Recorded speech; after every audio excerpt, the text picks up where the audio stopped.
I'm focused on doing me. I'm focused on learning what I need to learn. That's simply it. Are you thinking about winning that job for week 1? I don't think nobody in this organization is here if they're not trying to win. Honestly, I think, they're trying to win who gives out the best water and Gatorades out here. So it's definitely a competition in everything in life. It's so many cameras out here. It's definitely competition with content, obviously, too. So I think everything in life boils down to competition. Shedeur Sanders just dropped a bombshell that has the entire NFL world talking. When asked about the quarterback competition in Cleveland, the son of Coach Prime didn't hold back, declaring that everyone here is trying to win everything, even down to who gives out the best water and Gatorades. But here's what nobody saw coming. While media outlets have been questioning why he's stuck at 4th string with 0 first-team reps, Shedeur just revealed the real reason he's not frustrated. And it's about to change everything you think you know about this quarterback battle. The kid who went from HBCU to Power 5 to the NFL just served notice to Deshaun Watson and every quarterback ahead of him. And what he said next will have Browns fans either loving him or calling for his head. Look, I've been covering the NFL for years, and I've never seen a rookie quarterback handle adversity quite like this. While everyone else is making excuses or throwing subtle shots at coaches, Shedeur Sanders is out here playing chess while others are playing checkers. And after watching his latest media session, I'm starting to think the Browns might have struck gold in ways they didn't even realize. But before we dive into what really went down in Cleveland, let me ask you something. When was the last time you saw a 4th-string quarterback command a room like he's already the franchise player? Because that's exactly what happened, and the confidence this kid displayed is either going to make him a legend or get him shipped out of town before Halloween. The media session started innocently enough. Reporters asking the usual training camp questions about learning the playbook, adjusting to the NFL pace, all that surface-level stuff. But then someone asked about the quarterback competition, and that's when Shedeur's true personality came out. This wasn't some scripted response from a media coach. This was pure, unfiltered Sanders confidence.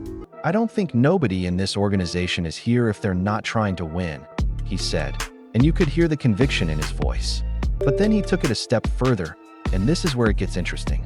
I think they're trying to win. Who gives out the best water and Gatorades out here? So it's definitely a competition, everything in life. Now, on the surface, that might sound like a throwaway line, right? Just a young guy making jokes with the media. But if you really listen to what he's saying, you start to understand the mindset we're dealing with here. This is a player who sees competition in literally everything, who thrives on the idea that every single moment is a chance to prove superiority. And here's the thing that's driving everyone crazy, while other quarterbacks might be bitter about being 4th on the depth chart, Shedeur is treating it like it's all part of some master plan. When asked directly about not getting first-team reps, his response was absolutely brilliant from a psychological standpoint. I don't think that's not my place to answer, he said. It's not in my control. So I'm not even going to think about that or have that even in my thought process of why it is. But then, and this is the part that gives me chills, he added something that every quarterback ahead of him should be worried about. I can never feel less than, in any circumstance. Do you understand what just happened there? This kid just told the entire football world that no matter what position they put him in, no matter how they try to humble him, he's never going to accept being anything less than elite. That's not arrogance talking. That's the mindset of someone who's been doubted their entire life and has consistently proven doubters wrong. All of us keep getting asked the same question, and none of us had the answer, so maybe you could give us the answer. Why aren't you getting any reps with the ones at any point? I don't think that's not my place, to answer, to even be able to give the answer to that. I feel like it's not in my control. So I'm not even gonna think about that or have that even in my thought process of why it is. Like, it's a lot of people that want to have the opportunity to be at this level, and I'm here, and I'm thankful to have the opportunity. So whenever that is, it is. But it doesn't make me feel down, or it doesn't make me feel left out or anything, because I know who I am as a person, I know who I am as an individual, and I know what I can bring to this team. So I can never feel less than, in any circumstance. Let's talk about what's really happening behind the scenes, because the reporters are asking the right questions. They're just not connecting the dots. When they pressed him about why he's not getting meaningful reps with the first team, Shedeur gave them a masterclass in political maneuvering while still sending a message. There's a lot of people that want to have the opportunity to be at this level, and I'm here and I'm thankful to have the opportunity, he said. But listen carefully to what came next. I know who I am as a person. I know who I am as an individual, and I know what I could bring to this team. That right there? That's not humble pie. That's a promise wrapped in diplomacy. And here's where the story gets even more interesting. Because while everyone's focused on the quarterback competition, there's something else happening that nobody's talking about. This kid is building relationships with everyone on that team in a way that's going to matter when his number gets called. He talked about connecting with the offensive line, building chemistry with receivers, even bonding with the kicker about faith in life. You know what that tells me? He's not just preparing to be a backup quarterback. He's preparing to be a leader. And when you combine that kind of social intelligence with the competitive fire we just witnessed, you've got a recipe for something special. But let's address the elephant in the room, the speeding ticket controversy that somehow became national news. And this is where Shedeur showed me something that impressed the hell out of me. Instead of getting defensive or making excuses, he owned it completely. I definitely learned not to drive fast at all, he said. I really don't even drive like that much anymore, but I really don't drive fast at all. So I definitely follow the rules, and I hope everybody learned from my situation. Now, cynics are going to say that's just good PR, but I've watched enough. Young quarterbacks handle adversity to know the difference between genuine accountability and manufactured responses. This felt real. This felt like a young man who understood that being in the NFL means every decision you make reflects on your team, your family, and your future. And speaking of family, let's talk about the Dion Factor for a minute. Because everyone wants to know how much Coach Prime is influencing this situation. When asked about whether his father would visit Cleveland like he did with Shiloh in Colorado, Shedeur's response was telling. I was cut off from the world, he admitted. It'd been hard to even make phone calls because you gotta have the decompress time after practice. That tells me two things. First, this kid is completely locked in on football right now. He's not distracted by social media, family drama, or outside noise. Second, and this might be even more important, he's handling his business independently. This isn't Dion pulling strings behind the scenes. This is Shedeur Sanders making his own way in the NFL. But here's what really caught my attention, and this is where I think the Browns might have stumbled into something bigger than they realized.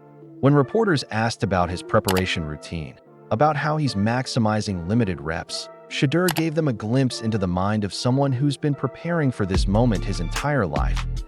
He talked about studying the defense, about being ready for any situation because you don't even know what reps you're going to get. But then he said something that made me sit up and take notice. That's how it is in games also. Do you see what he's doing? He's not treating practice like practice. He's treating every single snap like it's a game situation. That level of mental preparation, combined with the physical tools and the competitive mindset we've already discussed, is exactly how backup quarterbacks become starters. And let me tell you something about the NFL. Teams might say they're committed to their starting quarterback, but when that starter struggles, when the wins aren't coming, organizations change their minds real quick. Ask any franchise that's ever benched a high-priced veteran for a hungry rookie who was ready for the moment. The more I think about this situation, the more I believe Shedeur is exactly where he needs to be. Fourth string gives him time to learn, without pressure. It gives him a chance to build those relationships we talked about. It gives him an opportunity to study not just the playbook, but the entire organization, the culture, the way things work at the highest level. But most importantly, it's giving him fuel. Because if there's one thing I've learned about the Sanders family, it's that they perform best when people count them out. And right now, everybody's counting out the fourth-string quarterback from Colorado. The question isn't whether Shedeur Sanders has the talent to play in this league. We've seen enough tape to know he can sling it. The question is whether he has the mental toughness to handle the politics, the patience, and the adversity that comes with being a rookie quarterback in the NFL. Based on what I saw in that media session, based on the way he handled every single question with composure and confidence, I'm starting to think the answer is yes. In fact, I'm starting to think the Browns might have gotten the steal of the draft without even knowing it. Because here's the thing about competition that Shedeur clearly understands, and a lot of people don't. It's not about where you start, it's about where you finish. And something tells me this kid isn't planning on finishing fourth on anybody's depth chart. When he said everything in life boils down to competition, he wasn't just talking about football.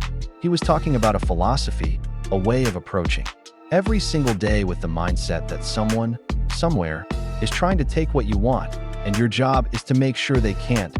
That's the mindset that turns draft picks into Pro Bowlers. That's the mindset that turns fourth-string quarterbacks into franchise players.